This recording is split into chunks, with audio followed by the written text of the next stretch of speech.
మామ జస్ట్ ఇప్పుడే నారీ నారీ నడుము మరారీ సినిమా చూసి రావడం అయితే జరిగింది. అయితే ఈ సినిమా ఏ విధంగా ఉంది? ప్రతిసారి శర్వానంద్ వచ్చి పండక్కి హిట్ కొట్టినట్టు ఈ సినిమాతో కొట్టాడా లేదా? ఇంతకీ ఈ సినిమాతోటి శర్వానంద్ గారు ఈసారి కూడా సంక్రాంతి విన్నర్ అయ్యారా లేదా అనే వాటి గురించి ఈ వీడియోలో డీటెయిల్గా మాట్లాడుకునే ప్రయత్నం చేద్దాం. అండ్ ఈ రివ్యూ గురించి నేను ముందే చెప్తున్నా, ఈ రివ్యూ చూసే వాళ్ళు ఎవరైనా ఉంటే ఖచ్చితంగా కూడా నేను జెన్యూన్ రివ్యూ చెప్తా.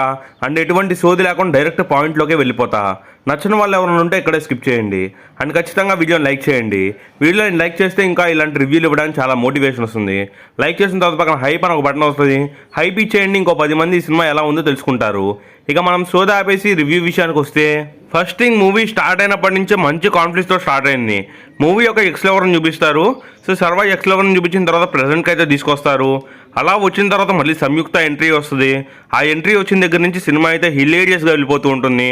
అలా కామెడీ సీన్స్ కొన్ని పండాయి. చాలా వరకు కామెడీ సీన్స్ వరకు పండాయి అనే చెప్పొచ్చు. కొన్ని అయితే పెద్దగా వర్కౌట్ అవ్వలేదు, కానీ అది 1-2 చోట్లే. ఓవరాల్గా కామెడీ సీన్స్ అయితే బాగున్నాయి. ఇక ఫస్ట్ హాఫ్ అయితే మాత్రం ఇంటర్వెల్ దగ్గరకు వచ్చేలోపు ఒక బ్యాంగ్ ఇచ్చారు. ఇంటర్వెల్ బ్యాంగ్ అయితే అదిరిపోయింది. అస్సలు ఎక్స్పెక్ట్ చేయలేదు ఆ బ్యాంగ్ వస్తుందని. సో శర్వానంద్ వచ్చేసి ఆ ఇంటర్వెల్ బ్యాంగ్ దగ్గర పడే పర్ఫెక్ట్ ఎక్స్ప్రెషన్స్ ఉంటాయి. ఆ ఎక్స్ప్రెషన్స్ అయితే వేరే లెవెల్. అసలు ఏ హీరో కూడా ఆ ఎక్స్ప్రెషన్స్ క్యారీ చేయలేడు అనిపించింది. ఇక సెకండ్ హాఫ్లో ఒక క్యామియో రోల్ ఉంటుంది. ఆ క్యామియో రోల్ ఎవరో మీ అందరికీ తెలిసే ఉంటుంది మ్యాక్సిమం. క్యామియో రోల్ వచ్చినప్పుడు అయితే ఖచ్చితంగా హిలేరియస్ ఫన్ అయితే జనరేట్ అయింది. ఆ ఫన్ అయితే మాత్రం వేరే లెవెల్. అసలు ఆ క్యామియో రోల్ వచ్చినటువంటి 10-15 నిమిషాలు అయితే సినిమా అయితే హిలేరియస్ మోడ్లోకి వెళ్ళిపోతుంది. వేరే లెవెల్ కామెడీకి వెళ్ళిపోతుంది. ఓవరాల్గా సినిమా అయితే మాత్రం ఫస్ట్ హాఫ్ ఓకే అనిపించింది. సో బాగుంది ఫస్ట్ హాఫ్. సెకండ్ హాఫ్ కూడా ఇదే రేంజ్లో ఉంటే సినిమా హిట్ అయిపోతుంది అనుకున్నా. సో సెకండ్ హాఫ్ వచ్చేసి కూడా బాగుంది. ఓవరాల్గా ప్రీ క్లైమాక్స్ వచ్చేలోపు ఓకే పర్లేదు అనే సీన్తో ఎండ్ చేశారు. ఇక క్లైమాక్స్ అయితే ఒక మంచి మెసేజ్ ఇద్దాం అనుకున్నారు. ఆ మెసేజ్ ఇవ్వడంలో కూడా సినిమా టీం అయితే సక్సెస్ అయింది. ఓవరాల్గా సినిమా అయితే మాత్రం ఓకే బాగుంది. పండగకైతే మాత్రం ఒక మంచి సినిమా చూసిన ఫీల్ వచ్చింది.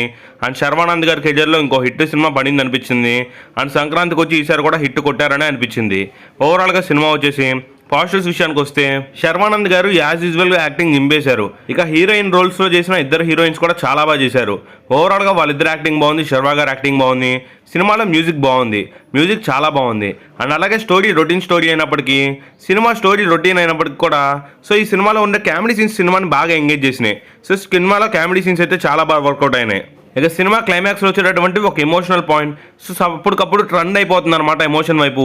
ఆ ఎమోషన్ కూడా క్యారీ ఫార్వర్డ్ చేసేటట్టు అప్పటి వరకు ఉన్న సీన్స్కి ఎమోషన్ పాయింట్కి కనెక్ట్ చేస్తూ సినిమా అయితే మాత్రం మంచి ఎండింగ్ ఇచ్చారు. అండ్ నాకు ఎమోషన్ సీన్ కూడా ఎక్కడ కూడా ఎటువంటి ప్రాబ్లమ్స్ అయితే లేదు. ఎమోషన్ సీన్తో కూడా ఎమోషన్ సీన్ కూడా సినిమాలో పండిందనే చెప్పాలి. ఓవరాల్గా సినిమా విషయానికి వస్తే సినిమా అయితే మాత్రం బాగుంది. పండక్కి ఖచ్చితంగా చూడాల్సిన సినిమా అనిపించింది. సో ఇది ఓవరాల్గా ఈ రివ్యూ. మరి రేటింగ్ విషయానికి వస్తే రేటింగ్ వచ్చేసి 3/5 which is a super hit film అని. మరి మీరు మూవీ చూసినట్టయితే మీకు ఎలా అనిపించిందో కామెంట్ చేయండి. మళ్ళీ ఇంకో రివ్యూ అయితే ఖచ్చితంగా కలుద్దాం.